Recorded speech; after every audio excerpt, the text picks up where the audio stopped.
Hi, my name is Joey, and this is my co-pilot, Angie. My channel is called Phoenix, #RisingFromTheAshes, and I thank you for clicking on it today. I have been having a hard time updating my channel.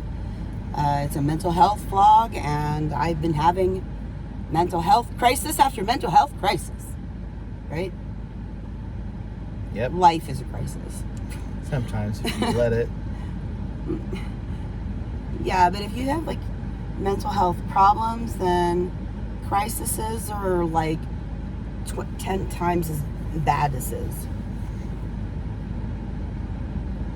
Is. Yeah, because it's harder to deal with it. I guess is. I was just being funny. So anyway, thank you for clicking today, and please stay through to the end. That would be wonderful. And if you want to like give me a like or a comment or subscribe even, do that at the end too, and that would also be wonderful. So to give an update on life, we are still going to counseling with my partner Angie here and my mother, whom we live with. And that's Not for long, because I think it's coming around gorgeous. What? I think it's doing its job. What is? The therapy for your mother. Well, then what do you mean not for long? Me. Why are you not long for this world? Oh my fuck. Not long for Ribnick's fucking antics or being in her office. My partner does not like going to the psychologist. No, only because, sorry to cut you off, but... No, please, say why. She says demeaning and belittling things. You know, I'm having trouble with her. Because on one hand, I really like her and I respect her, and I think she has like a good outlook and things to say. Wisdom to impart, if you will. However, Sometimes. she has done exactly 3 things that have offended me, and I would have dumped her or dumped lesser people in these cases, but I've stuck with her because I have a feeling and I have a faith in her that I can't quite explain.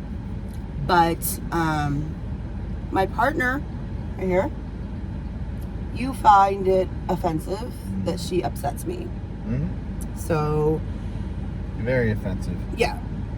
And because you don't like to see me upset, right? No, I don't. You don't like to see, outside forces upset me, especially because I tend to obsess over that even more so than like people close to me. Yes. Yeah.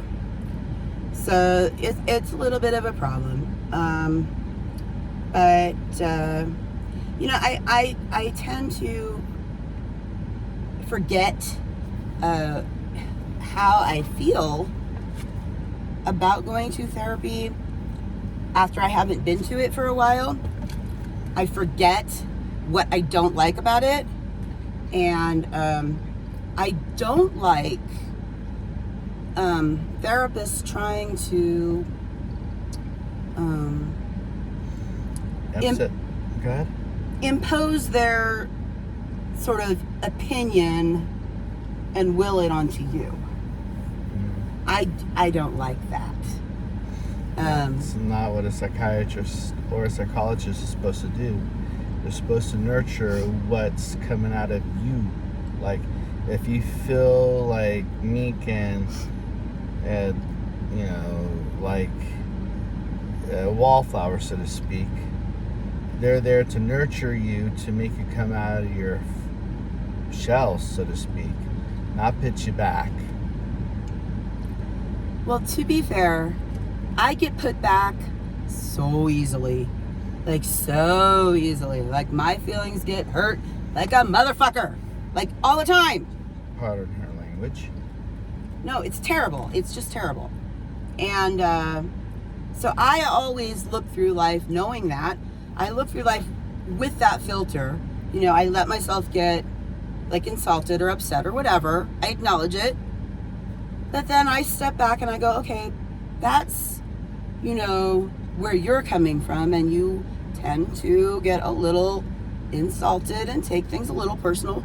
So let's give this situation or this person the benefit of the doubt and maybe continue to listen to what they have to say. I'm gonna say do it 3 freaking times. 3 times. If they do it 3 times, it's a little problematic. So I don't know.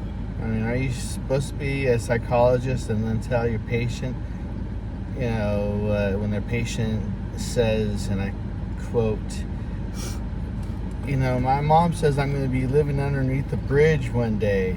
And then she, instead of saying, quote, it's okay, I'm here to help you, so that won't happen. No, you know what this girl says? This girl goes, well, the way you've been going, I think you will be living underneath the bridge without your mother one day. Ha ha ha ha ha. I don't know if she was joking. No, I'm just ha-haing because, well, she's, sorry for saying this, a bitch. Yeah, I mean, I don't necessarily see that the same way. However, the day that she said that to me, I probably went for the next week till our next appointment, solid week, just fretting about that statement and about that exchange. I just fretting it and fretting it and fretting it and fretting it. And it, you know, it really it messed my whole life. Existence. Yeah, messed my life up for a little while. You know, until I finally was like, okay, that's, you know, that's her opinion, whatever. Yeah, but she's not supposed to have a fucking opinion. She's supposed to give you advice. That's what a psychologist does, is give you advice on better living. That's what a psychiatrist does. A psychoanalyst will actually give you a write-up of, a list of telling you the things you need to change and how to go about to change them and all that other good stuff. I have followed her advice up until now. You know, like the first thing she wanted me to do, I started seeing her by myself first. And the first thing she wanted me to do was like get a calendar, keep track of my appointments, that sort of thing. You know, she wanted me to get into trying to clean at home, 15 minutes. You can do anything for 15 minutes a day. I find that you can't. But, you know, she wanted me to try, so I did. And up until this last appointment, I have not really had my faith in her shaken. But now she's kind of suggesting that I, without saying what it is, don't need to do something that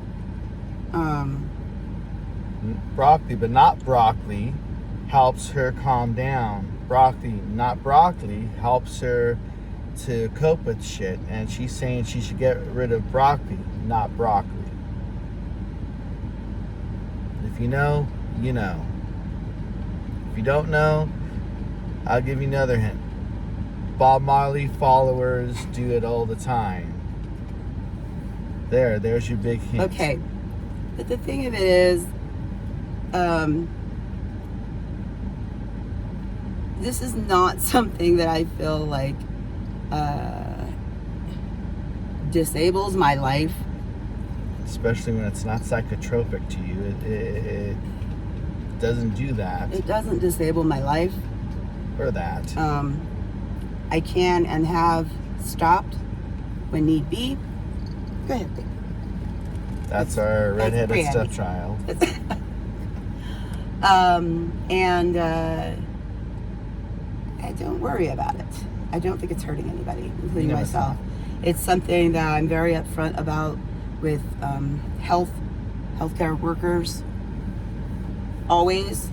So, nobody but her has ever been like, oh, maybe you should not do that. Mm-hmm. And, Just her. I resent that. I don't want to be told what to do. I don't blame you. And I resent anybody who says that your partner who has been doing it for decades for pain, stop doing it. Yeah. I don't see that as a necessary situation. You're not her patient at all, so why does she need to talk about that to you? Because she wants you to do it so it doesn't upset me if I'm not doing it and you are, was all I could think about. But we've had that before. Mm-hmm. When I didn't and you did, and we still existed in the same house just fine. Mm-hmm. So again, not going for that. Nope. Mm-mm. Anything to add?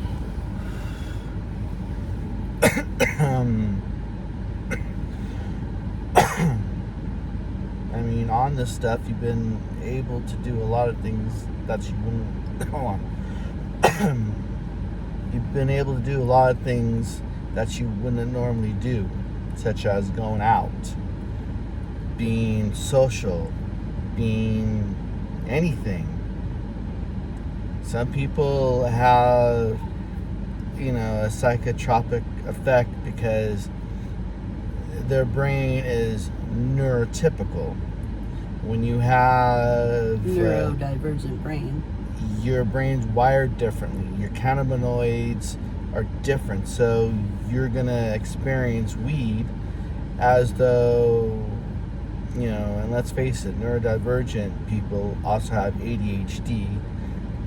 And on this stuff, you'll experience a slowdown in your brain chemistry that allows you to think a little bit more clearly, make rasher, more in-depth decisions without going, I want this, and costing yourself $200-$300.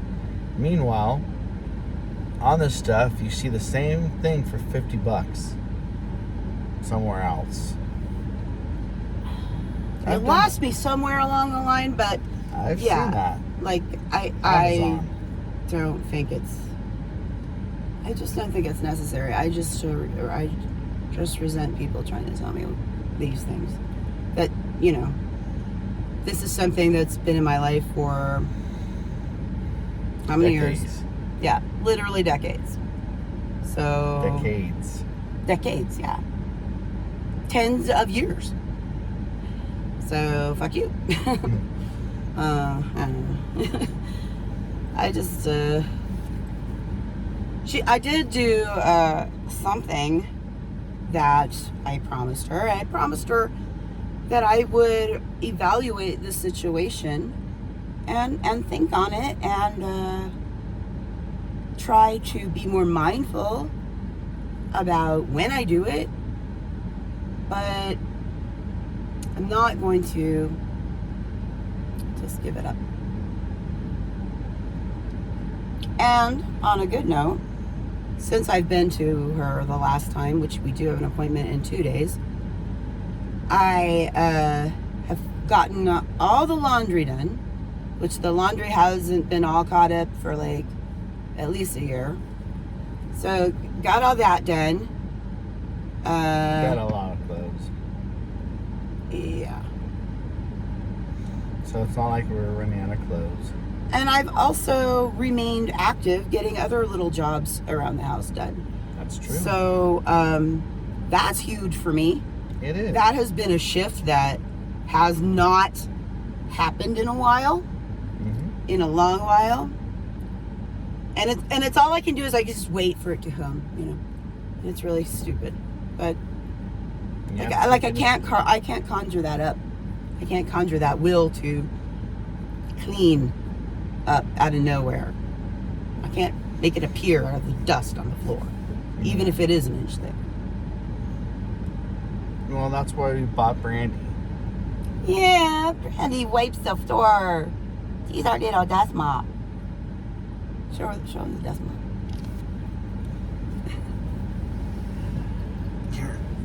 So I think... Hi, I'm the dust mop. Hello, people.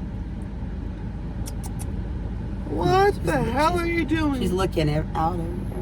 I am looking out everywhere. Oh, the fastness. Oh, no. Overall, I've been a lot more active in the last few weeks, and have gotten a lot more accomplished than I have in the last 6 months. Wouldn't you say so? Yes. Yeah. Lay down. Yes, I can't come down. Lay down. So, that to me, that's huge, and I'm happy with that.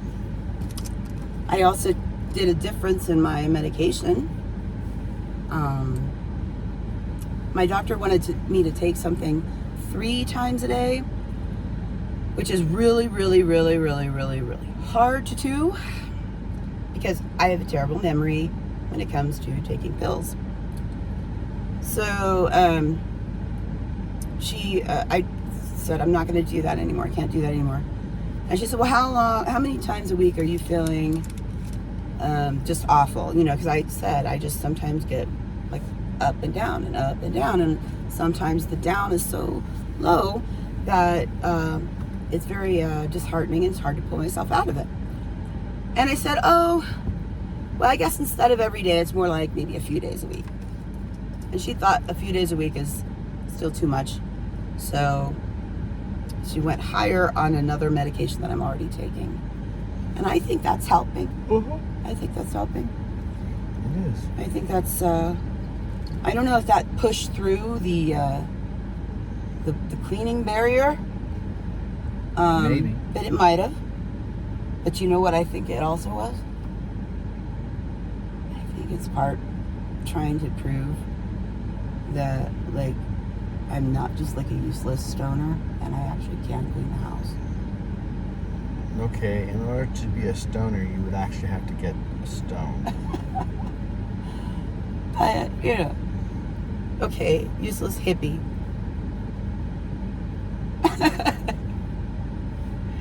I'm not a useless hippie. I just have ADHD, and nothing about cleaning affects my excitement levels, right? Nothing about it. Oh well, what are I gonna do? I think I'm gonna end the video is what I'm gonna do. Thank you for watching. If you got this far, like, comment, subscribe, and we'll see you next time.